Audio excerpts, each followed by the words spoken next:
Imagine stepping up to the tee box on a championship golf course, pulling out your driver, and realizing your biggest obstacle isn't a massive sand trap or a sneaky water hazard. Right.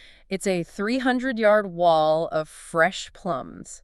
Literally fruit. Yeah, literally just fruit. It sounds like a surreal dream, honestly, but if you're standing in Kelowna, British Columbia, you're just looking at a standard Tuesday afternoon round. It really is a profound shift in how we usually think about course architecture. I mean, you don't usually equate agricultural infrastructure with high-stakes championship golf. Which is exactly why we're diving into this today. Welcome to the deep dive, everyone. We are taking a magnifying glass to Kelowna, which is tucked away in the spectacular Okanagan Valley. It's an amazing spot. It really is. This region has evolved into an absolute unicorn of a golf destination.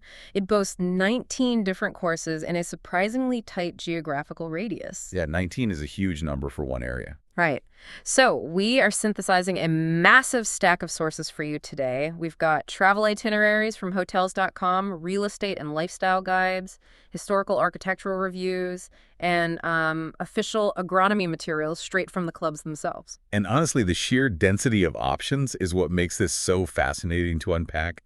19 courses mean 19 distinct philosophies on how, a human being should interact with a golf ball and a piece of land. Exactly. So our mission today is to cut through all that overwhelming volume. We're building you a curated, highly strategic map of the best greens, the underlying psychology of the region's course design, the high-tech practice facilities, and the economic hacks to enjoy the vibrant culinary scenes waiting at the 19th hole. Sounds like a full itinerary. It is. Whether you're currently trying to book a flight out west or you just love dissecting the intersection of sports mechanics, business, and nature, this deep dive is your ultimate lay of the land. So let's start with the baseline. Why Kelowna? What is the foundational advantage of this specific terroir?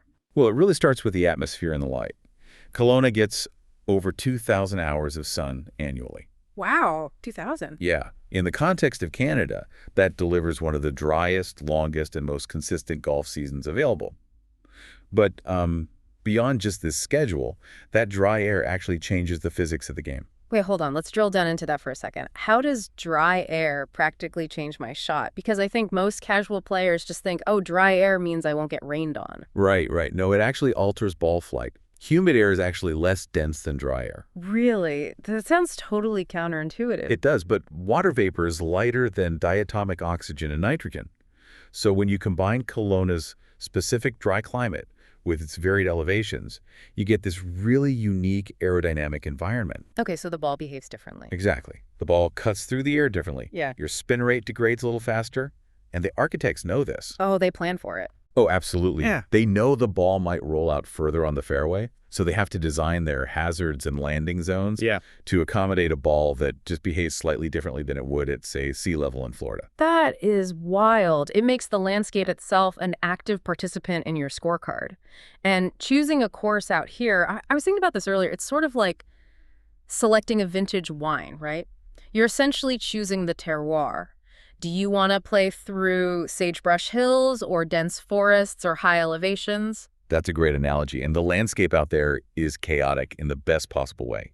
We're looking at this mix of semi-desert terrain, rolling hills, dramatic dark blue lakes, and, dense ponderosa pine forests. And the architects didn't try to pave over that chaos, did they? Not at all. They weaponized it. I mean, look at Tower Ranch. Thomas McBroom designed it, and he used the undulating semi-desert hills to create these sweeping, elevated vistas. Right. But to mess with your visual processing, he filled the bunkers with pristine, bright white silica sand.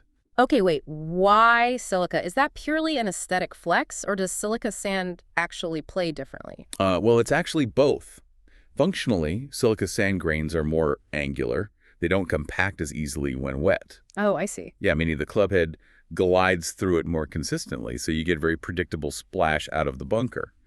But aesthetically, against the dark blues of Okanagan Lake and the dusty greens of the sagebrush, that blinding white silica completely warps your depth perception from the tee. Oh, wow. So it looks closer than it actually is. Exactly. It's an optical trick.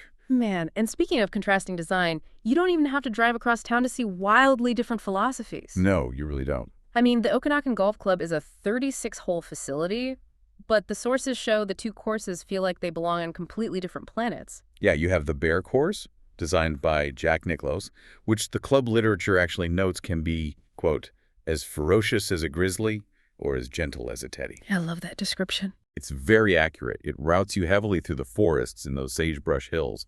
But then, right next door, is the Quail Course by Les Ferber. And that one is super different, right? Completely different. That layout abandons the gentle hills for dramatic elevation changes, multi-tiered fairways, and these jagged rocky bluffs. Which brings us right back to those plums we mentioned at the start.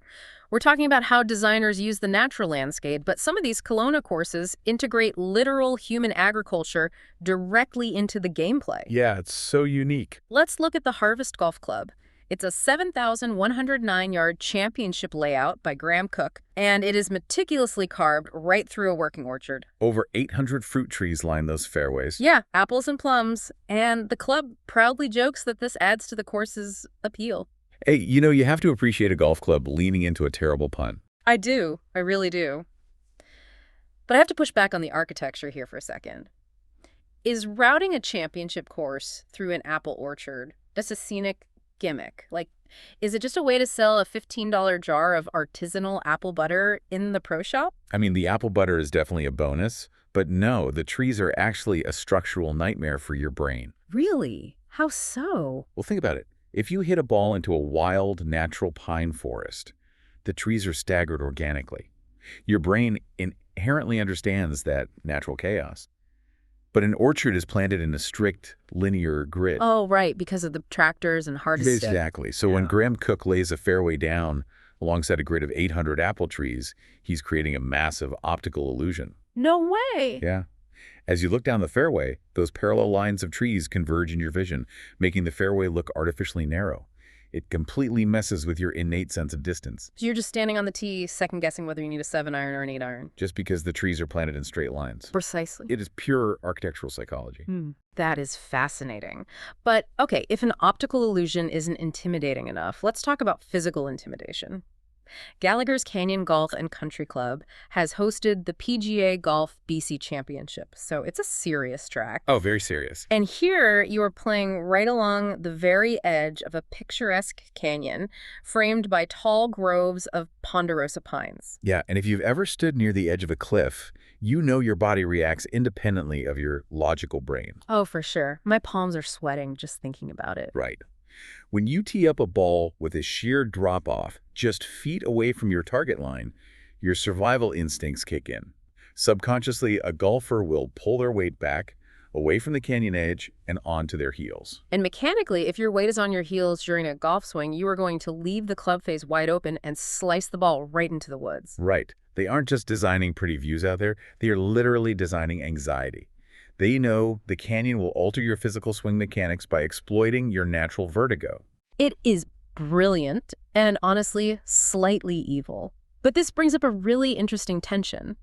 The physical environment dictates the challenge, but the cultural environment of these courses dictates who actually gets to play. Oh, definitely. And Kelowna offers this massive, wild spectrum of golfing culture to suit different players. It's arguably the most dynamic aspect of the whole region. Let's look at the traditional end of the spectrum first, the Kelowna Golf and Country Club, or KGNCC. Right, the private one. Yeah, it was founded back in 1920, making it the city's only fully private, member-owned club. It's incredibly exclusive. I mean, if you want an associate membership, you have to win a lottery. A lottery just to join. Yeah. And the architecture reflects that deep-rooted history, right? Yeah. It was designed by A.V. McCann, and impressively, it still maintains 6 of its original McCann greens from the layout. Which is a huge deal for golf purists. Well, for the listener who might not be a total architecture nerd, what makes an original McCann green so special that a club would protect it for 60-plus years? So A.V. McCann was famous for designing greens with severe, complex slopes, usually heavily pitched from back to front.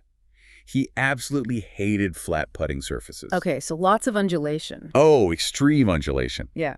If you hit your approach shot above the hole on a McCann green, you are staring down a terrifying, lightning-fast putt that is almost impossible to stop. Preserving those greens preserves a very specific historical style of defense. Wow. Yeah, the club even has this sequence of holes around Eagle Pond that members revere as their own Amen corner, echoing Augusta National. Okay, so that is essentially the Cathedral of Kelowna Golf. hyper-traditional, strict dress codes, lottery memberships. But then right down the road, you look at a place like Shadow Ridge Golf Club. Complete opposite end of the spectrum. Totally. It's an affordable public par 71 course. Their marketing proudly advertises a no colors required vibe. They boast about a flat, walkable track and a fast 4-hour pace of play. And we see that cultural shift even bleeding into the luxury tier. We talked about the Harvest earlier and its Orchard fairways. Yeah. It's a premium championship caliber course, but their unique dress code actively allows blue jeans. Wait, I have to stop you right there. Jeans. On a premium championship course. Yep, denim's allowed. In my experience, if you walk onto a luxury course in denim, the starter will chase you right back to your car. How does a premium club get away with allowing jeans without completely eroding its prestige? Well, it's a calculated survival mechanism for the sport. Golf has realized that its biggest barrier to entry isn't the difficulty of the swing, it's the intimidation of the culture. Ah, that makes sense. The Harvest is proving that you can maintain pristine agronomy, perfectly manicured greens and fairways, without demanding everyone wear pleated khakis. But doesn't that render a place like KG&CC obsolete? Like having a Michelin star restaurant next to a dive bar. In an era where the industry is desperately trying to grow the game by dropping collar rules, does a hyper-exclusive, strict country club still serve a purpose? I would argue it's not obsolete at all. It serves as a necessary anchor in the ecosystem. If every course turned into a relaxed, jeans-friendly party, the sport would lose its historical texture. I see what you mean. Golfers want variety. The fact that an ultra-traditional McCann-designed private club and a no-collars-required public track can thrive in the exact same city shows a very healthy ecosystem. So they serve two different needs. Exactly. The relaxed courses act as the on-ramp, bringing new players in. And the traditional clubs act as the museums, preserving the architectural heritage and the formal rituals of the game. That makes perfect sense. You basically just choose the vibe that fits your day. But regardless of whether you're wearing denim or a tailored polo, you eventually have to put the peg in the ground and face the layout. And these layouts do not mess around. No, they don't. The sources we reviewed highlighted some incredibly dramatic finishes that demand perfection, like Black Mountain Golf Club. Oh, Black Mountain is a prime example. It's famous for its cliffside routing, but the true test is its signature fifth hole, which features a genuine island green. And playing an island green in a cliffside environment isn't just about avoiding the water, right? The wind vectors bouncing off those ravines must make club selection a total guessing game. Oh, absolutely. You might hit a pitching wedge on a Tuesday and need an 8-iron on Wednesday. The environment is constantly shifting. Then you have Sunset Ranch Golf and Country Club, where Scotty Creek snakes through 10 of the 18 holes. And that routing culminates in what the club famously calls the sunset finish on the 18th hole. It is textbook risk-reward for a par 5. How so? Well, players can try to smash a driver over the creek to reach the green in 2 shots, or they can lay up and play it mathematically safe. But is laying up actually safer? Often, architects will slope the layup zone toward the hazards, meaning if you try to play it safe, you end up with a downhill lie that makes your approach shot even harder. Yes. That is the genius of designers like Wayne Carlton, who did Black Mountain, or the minds behind Shannon Lake Golf Club. Oh, Shannon Lake, that's the really compact one, right? Like 38 hectares. Right. And their signature 8th hole plays right alongside the sapphire waters of the lake. You literally have majestic bald eagles soaring overhead. Which sounds incredible. It is, but these designers use those lakes and creeks to take the driver out of your hands. The modern golfer's instinct is to blindly swing their longest club off every tee. Guilty as charged. Right, but these layouts force you to think backwards from the pin, calculating risk versus reward before you ever pull a club from the bag. Which means you absolutely cannot step onto the first tee cold.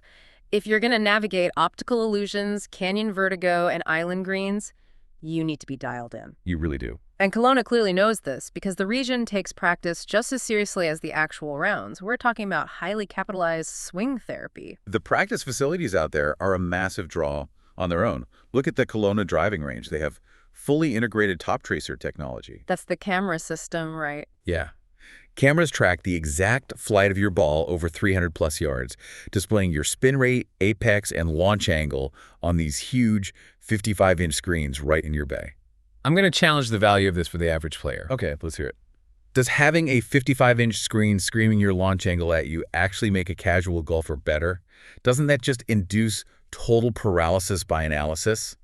It feels like giving a weekend jogger an overwhelming spreadsheet of their biomechanics before a 5K. I mean, if it were presented purely as raw spreadsheet data, yes, it would absolutely paralyze them. But Top Tracer's brilliance is gamification. Gamification? How? The screens allow you to play interactive virtual games, hitting specific digital targets or playing simulated rounds at famous courses. So hitting off Top Tracer is basically like using bowling bumpers for your golf swing. Oh, I see. You stop overthinking the physical placement of your elbows and wrists, and your brain just tries to win the video game. It tricks the casual golfer into making unconscious micro-adjustments. Okay, that makes a lot of sense. You practice with purpose without realizing you're doing the hard work. I like that. And for those who prefer turf over tech, the sources mentioned, the Harvest boasts the largest practice facility in the entire Okanagan. Yeah, it's massive. They built a 1,700 square foot putting green, huge swaths of synthetic turf by SYN Lawn, and dedicated chipping areas with real sand bunkers. And there are other options too, right? Like World Beat Golf offers affordable family lessons, and Two Eagles lets you hit off turf tee boxes while staring down Okanagan Lake. Exactly. They ensure that the preparation is just as scenic as the main event. So we've hit our virtual targets, we've survived the canyon edges, and we've navigated the tricky Macon greens. Now we turn to the ultimate reward for any golfer, the 19th hole. The best part of the day. And historically, golf course food has been pretty utilitarian. Oh, for sure. You grab a lukewarm hot dog at the turn just to survive the back nine. Right, but Kelowna entirely rejects that premise. They really do. The culinary notes in these sources read like a downtown restaurant guide. At the Harvest, Moss's Grill is plating up Mediterranean pappardelle. And at Tower Ranch, you're sitting on an elevated patio eating homemade empanadas and sweet chili shrimp. The grill at Black Mountain is locally famous for its braised short ribs. Even the smaller tracks lean into high-quality comfort food. Yeah, Shannon Lake offers a chicken and brie panini. And staying completely true to their laid-back, no-collars-required brand, Shadow Ridge serves the legendary hangover burger. Honestly, a braised short rib or a massive hangover burger at the turn sounds like a recipe for a sluggish, terrible back nine. Oh, terrible idea mid-round. Right, but post-round, that is an incredible lineup. But here is the critical question. Eating short ribs and playing premium championship courses adds up fast. Very fast. Globally, the cost of golf is skyrocketing. So how do locals or even savvy tourists afford to do this regularly in Kelowna without going completely bankrupt? This is where Kelowna demonstrates a really brilliant grasp of economic strategy. Several local competitor courses have actually teamed up to form a revenue-sharing model through these Play Golf Kelowna value cards. Yeah, and the tier names are incredibly honest. You have the Now and Again card, the Frequent card, and the highest tier, the Addicted card. They know their audience. They really do. And they give players up to 25% off green fees across multiple different courses. But structurally, why do competitor courses team up like this? If I own a golf course, why would I want my customer taking their discount card over to my rival's course down the road? Because the biggest existential threat to these businesses isn't the course down the road. It's the global inflation of green fees pricing the average player out of the sport entirely. Ah, I see. By grouping together, these competitors realize that a rising tide lifts all boats. They create a regional ecosystem. If a local buys the Addicted card, they're pre-committing their discretionary income to golf, rather than, say, buying a boat or taking up cycling. So they're locking in the customer's loyalty to the region, rather than fighting over loyalty to a single clubhouse. Exactly. It keeps the local player heavily engaged, and for tourists, it completely changes the math of the vacation.